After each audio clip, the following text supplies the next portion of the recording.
All right, there we are. To begin, I need to give everybody a little key. That face that you see here, you kind of need to know what that is for at least a few of the slides. It's the face of Alex Mendez from Twitch TV. You can look that up later, but it's called a Twitch emote. And it's basically kind of like an emoji, but in a particular domain. And this one means something like shock, surprise, or bewilderment. It's called what face. You can look it up for fun later, but you need to know what it means to get through the rest of this talk. Now, all of us at some point have been corrected for something that we've said. Whether it's when we're a child and we're about to wet our pants and we say, "Can I go to the bathroom?" and someone retorts, "I don't know, can you?" Or if we're talking to our friends and we say, "Oh my gosh, I literally died," and they pretend like they're Inigo Montoya from The Princess Bride and say, "You keep using that word. I don't think it means what you think it means." And really, no one is safe. It doesn't matter how educated you are. It doesn't matter how successful you are. Recently, LeBron James experiencing something similar on Twitter when he tweets, "You bummed at Stephen Curry 30 already said he ain't going, so therefore ain't no invite. Going to the White House was a great honor until you showed up." And Mark Dice, who identifies himself as a media analyst, says, "Isn't going is the proper grammar, LeBron. You sure can bounce a ball, but putting together a proper sentence just isn't your thing. Sad." And I think we've all been put in this place. And what we want to say is kind of something like what this person said in defense of LeBron.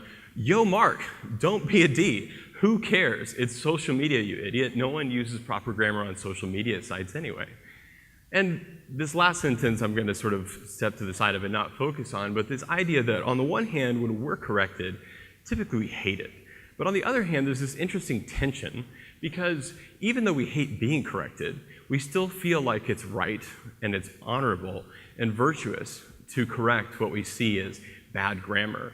So much so that we have cottage industries of products like mugs and t-shirts and bumper stickers promoting certain ways of speaking. We have memes out the wazoo. We have apps that, as you type, will automatically correct what you're speaking. In this case, for saying things like, "I'm just writing to say that I'm sorry, I'm no expert, but," and supposedly this is going to devalue your message. And so we have this really interesting tension between the fact that we hate being corrected, but at the same time we think that it's right, because most of us really are taught not to question grammar. Grammar is this thing that's just objective and out there and just the way that society works. So the title of this talk is "Why Proper Grammar is Harmful to Society." So I need to do a little bit of explaining as to what I mean by proper grammar. Now, most of us, I'm assuming, have the standard operating definition that proper grammar is really all about right and wrong ways to speak, right and wrong ways to use language. But a perspective that's oftentimes found in linguistics is that this isn't a real thing, but proper grammar is really the myth that there actually are right and wrong ways to talk. In the academic world, we typically talk about this in the terms of standard language ideologies. Now, that's a very broad thing, and it takes shape in many different ways in many different cultures and communities, but by and large, this talk is about standard language ideologies that result in particular hierarchies and social stratification that is basically a particular species that finds expression in the United States and some other places as well. Now, we can ask a lot of questions about proper grammar. Some people focus on the structure of different grammatical things. I'm a linguistic nerd. I love to do that. I don't think everyone will be as excited here to hear about those things, so I'm not going to focus on that. One other interesting question is, how do we come to acquire these beliefs? And a little bit of that is implicit in this talk, but by and large, I'm going to focus on these second and third points here. What are the basis for the beliefs that we have about what constitutes proper grammar or what constitutes improper grammar? And then how does this notion of proper grammar actually impact our ability to value and appreciate diversity? Now, another thing that I need to say from the outset is I'm really not going for points of novelty here. You can kind of interpret what I'm going to do as basically my version or my take on a linguistics public service announcement that's been going on for decades. And some of the constructions that I'm going to focus on here, you see in the first two examples what we call commonly double negatives, where we could just loosely define as more than one instance of negation in something like a sentence. And the other example that I'm going to focus on is when some people use a verb that means to inquire, and it is pronounced ax as opposed to ask, which is maybe what many of us say. And the reason that I want to focus on these two is because oftentimes they trigger very, very emotional reactions. And over the years since I've been in linguistics, I've come across many people that have very, very strong negative reactions to these two forms in particular. And so this talk is really built from and an outworking of all these conversations that I've been having for the past 10 or more years in studying linguistics. And that's partly driven by nobody knows what a linguist actually does. I sure didn't before I got into it. But the idea I think we have is that, okay, linguist must be a person who professionally studies language. Therefore, they're really all about right and wrong ways to speak. And that's not necessarily the case, but that means you get approached all the time asking, well, why should or shouldn't people say this or that kind of thing? But these are the kind of constructions that I'm going to be focusing on today, though we could use a lot of different examples to basically craft the same type of point. So what I'm going to do is basically walk through very common arguments that I've experienced against these forms, why we should avoid them and why they're improper, and talk about whether or not they're valid, and then really consider what are the social implications for these beliefs afterwards. So by and large, in my experience, the most common thing that I hear for why we shouldn't use double negatives is that they're illogical.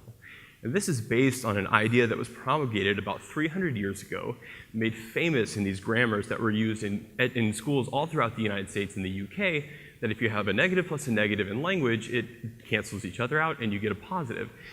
And I think all of us have probably been taught this at school.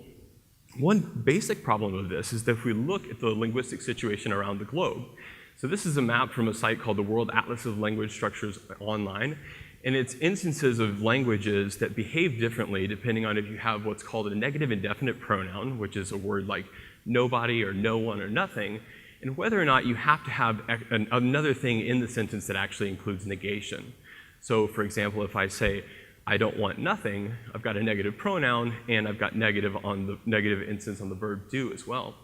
And out of about 200 languages that are sampled here, the ones in blue are ones that you have to have both negation on the indefinite pronoun and negation somewhere else. So you can think of these are languages that require more than one instance of negation. Languages like Spanish, that if I want to say I don't want something, I literally have to say I don't want nothing, or else it's going to be ungrammatical. So if double negatives are really illogical, then we should be baffled when we look at the world, because there are hundreds of languages spoken across the globe who require double negation. So this argument doesn't seem to hold up very well. The second argument is kind of a variation on this theme. It's built on the first assumption that I talked about last time, that you've got negatives canceling each other out. And then the other assumption is that basically misinterpretation is going to abound as a result of this illogicality. So by show of hands, who is familiar with the song by Bruno Mars, That's What I Like? Okay, like some of you are. So when Bruno Mars belts out, I will never make a promise that I can't keep, followed by, I promise you your smile ain't gonna never leave. So are we supposed to get to the song and say, so that's what this song is about. He's actually promising this person that he's going to make her unhappy and make her smile leave. I mean, nobody thinks that. So this idea that they're confusing doesn't really seem to operate for most of us in the real world. We can think of other songs, like I love the Bill Withers songs, Ain't no sunshine when she's gone. I mean, this is a really soulful, sad song, but if double negation is supposed to be so confusing, it should be really peppy. I mean, because basically this should be a song about I'm so happy that this woman is out of my life. Nobody interpreted it that way. So it's really this, we have to actually force ourselves, even if double negation is not a feature of our own dialect, many of us actually have to force ourselves to pretend that we don't understand what's going on, when in reality there's no confusion in the first place. But what's really interesting about this type of pretending is that we use this as a pretense. We use it as a proxy for other things, like gatekeeping when someone's applying for a job. Now, I came across this website a couple of years ago, and often talk about it as an example in some of my classes. This comes from the BBC website Skillwise, which is math and English skills for an adult, and you're looking at varieties of English. And here the game is you're supposed to basically help this woman, Joanna, succeed in finding a job. And you can do a variety of different things, but when you start this, you're told, don't ever say things such as, I never saw nothing, because that's confusing, so you should say, I never saw anything. So they're telling you, essentially, don't use this form in a workplace environment, don't use this form when you're applying for a job because it leads to confusion. So you can choose a couple of different activities, and the one that I chose to illustrate here was helping Joanna succeed in the interview. And you're supposed to basically find the ones that have the double negative and make sure that you don't ever use them. So here, the image itself is fascinating and something that we could probably pick apart. But just looking at what's said, the person interviewing says, I'm very interested in your experience that you had at this previous job. Basically, tell me more. And one of the responses is, well, I was a receptionist and I dealt with all the visitors, customers, reps, et cetera. And then she goes on to say, we never got no time to rest. So never got no is an example of a double negative. And I chose this option just to see what happens, and you get this, you've chosen wrongly. Because, sorry, that's the wrong choice. She's using two negatives, never and no, and that's confusing. Even though, again, we all know they're not really confusing in the real world, even if it's not a feature of our dialect. So another argument that I commonly come across is, well, okay, maybe it's a feature of other languages, but it's just not a feature of English, so English doesn't or shouldn't use them. And so the argument seems to rest on an assumption that double or multiple negation really just isn't English, or it's English being messed up in some particular way. This is a map that comes from the Electronic World Atlas of Variation in English, and this shows a sample of about 100 different varieties of English spoken across the globe, and kind of similar to the property last time, it's basically, does your variety of English require you to use multiple instances of negation? And basically, if you look at anything that's marked in the red, that is a variety of English where you must or usually have to have more than one instance of negation if you're going to speak grammatically in that particular dialect. So even if we look today across the globe, so take a synchronic slice of what English looks like, it is absolutely a feature of English. You find it in Welsh English. You find it in Scottish English. And if we look at diachronically and go back in history, we find that double negation has basically been around since the existence of English. Double negation has actually been around for over a millennia. So here, this example below is from Lives of the Saints. It means that no troop could stand up to him, but literally it would be translated that no troop could not stand up to him. And over 1,000 years ago, double negation was actually considered to be prestigious. So we had a flip in the prestige, which shows us that there's really nothing about this form itself that is innately good or bad. It's about the value that we attribute to the form. And we're finding out basically that value is oftentimes arbitrarily defined. So all of these arguments don't seem to hold water, so we might begin, well, why do we hate double negation so much in the first place? Well, let's move on to acts. This is another one that oftentimes you get very, very strong reactions against. So the first argument that I almost hear invariably is, well, it's spelled ASK, therefore it should be pronounced ax. The basic assumption seems to be, well, in English, the default is to spell words like they sound. And here's where Alex Mendez's face, what face, is pretty helpful. Because we should be bewildered about most of the words in the English language that don't sound anything like they're spelled. The word night with a K at the beginning that's silent, how do we get away with that? Debt with a B in the middle of it that we don't pronounce, or all these pairs of words that look exactly the same but sound different, like read and read and wind and wind and dove and dove and subject versus subject, object versus object, and so on and so forth.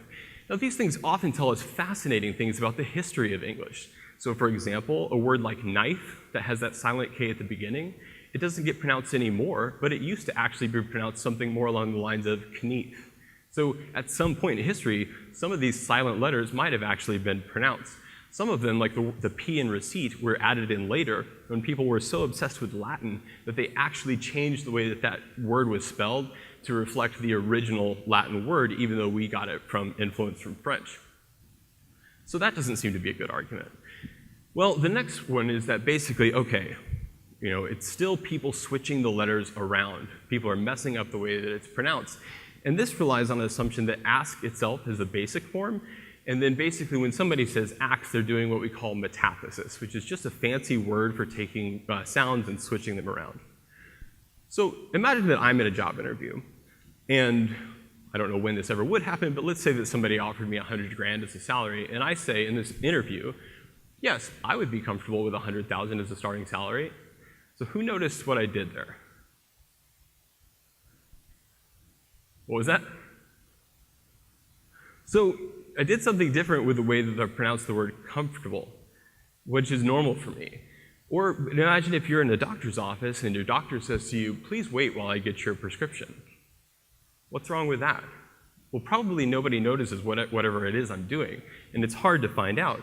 But what's actually happening is that I'm doing metathesis.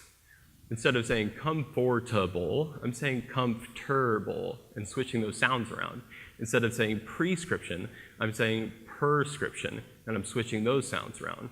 The odd thing about this is no one seems to notice, and no one seems to care. So again, why are we so upset about acts? And the funny thing is about acts is that it's actually not even metathesis. It's a really, really, really old form that's been used forever. Before I get to that point, though, the next argument that we get is, well, they're confusing, so kind of like double negation. And the assumption is if somebody hears somebody say axe to mean to inquire, that they're going to think about the noun axe that you use to say cut down a tree or something like this. And I don't really have much to say about this argument because it seems to be so absurd that it doesn't need much in its defense other than what face here. So let's move on to the fourth argument. The fourth argument is, well, we have to have a single standard. Well, that assumption seems to be based on the idea that variation itself leads to confusion. Now, this is an example of a map that shows the distribution of ways that speakers in the United States pronounce the word that's spelled B-E-E-N. And over on the left, what you see is that more concentrated in the South, people pronounce it, as I do, ben. Same type of vowel sound in bit. As opposed to farther to the north, people are more likely to pronounce it ben, with the vowel sound in a word like bet. No one is going to bat an eye about this variation. And in fact, some variation we love. If somebody were in a job interview and they used a prestigious form or what we consider to be a prestigious form of British English, we wouldn't be confused at all. In fact, we might even think more highly of them because we kind of have a reversed belief about certain varieties of English that are spoken in England as if they're better than what we speak over here. So the idea that variation leads to confusion also doesn't seem to hold. The last argument is basically, well, it's just simply not the right word. Axe isn't a word. And the assumption here is that it's either not a word in English and never has been, or it's new. So this came up recently when we've got Jennifer Hudson, who is announced as a coach on The Voice, and someone responds, please have her not say axe. It will never be a word. It is always ask. Well, whoever wrote this tweet is actually pretty ignorant of history. If you go back and look, for example, 500 years ago, in the Coverdale Bible, and this is a famous passage from Matthew 7 that even if you're not familiar with the Bible, you've probably heard. It's from a famous passage called the Beatitudes. And here, Jesus says, ask and it shall be given to you, seek and you shall find. We're probably familiar with that. But in the Coverdale Bible, it's printed as you see on the right, ask and it shall be given to you. For whosoever axeth receiveth. Which, if his son axed him bread, would offer him a stone, or if he axed him fish, would proffer him a serpent. And then lastly, how much more shall your Father which is in heaven give good things to those that ask him? Now, obviously, we don't interpret this as anything other than to inquire. And this is actually a very late instance of the verb ax. In fact, the ax version of this verb is more like the original, which has been around for over 1,000 years. So when somebody today says ax, they're not messing the word up. They're using a historical form that has existed for over 1,000 years, and for many analyses, actually seems to predate the version of ask that many of us use today. So again, we're confronted with all these defenses of this that don't seem to hold any water. So now the question is, well, what are we left to stand on? You know, if we really just don't like double negation and ax, what's the argument? And it seems basically that all we're left with is, well, they're wrong because they're wrong. So it's circular argumentation. Or they're just not standard, although we basically seem to be finding out that the standard is something that's not neutral. It's something that's arbitrarily defined, and as many have argued, it's something that's politically defined. So these seems to be something that we basically should just be bewildered at. Do we really want to be left in the position where this is our defense? You know, circular reasoning and arbitrary definitions? Hopefully not. So then we have to ask the question, well, what is it we really don't like about double negatives and acts? And the next question, which is hard for many of us, might be, is it really an issue with the forms, or the people who use them, or the people who we think use them? And this is why it becomes such an important issue to think about the social impact, because now we're talking about the way that we think about language directly relating to the way that we think about people who speak. So where do we go from here? Well, one takeaway that's pretty simple is simply ain't nothing wrong with double negatives and accent questions. So that's one sort of thing that if you believe what I've had to say so far, we could probably agree on. But what about the bigger picture here? Well, what's at stake are real-world consequences that derive from implicit biases that we have based on these beliefs that result in what John Baugh has called linguistic profiling. So we find that there's inequity in our educational system based on these types of beliefs. Children that don't speak what is seen as the standard variety of English have in some cases been put in special education programs simply because they don't speak, or they speak a different dialect other than what's perceived to be the standard. In our legal system, we find that there have been wrongful convictions based on these ideas that what somebody says is confusing because what they say is actually non-standard. John Rickford and Cherise King recently released an excellent article that won awards in language, analyzing the language use of the star witness in the Trayvon Martin murder trial, Rachel Gentile. And a lot of people rejected her testimony because they hated the way that she talked. And these kind of instances sort of reveal that the way that we think about language use is really, it's deeply a social issue.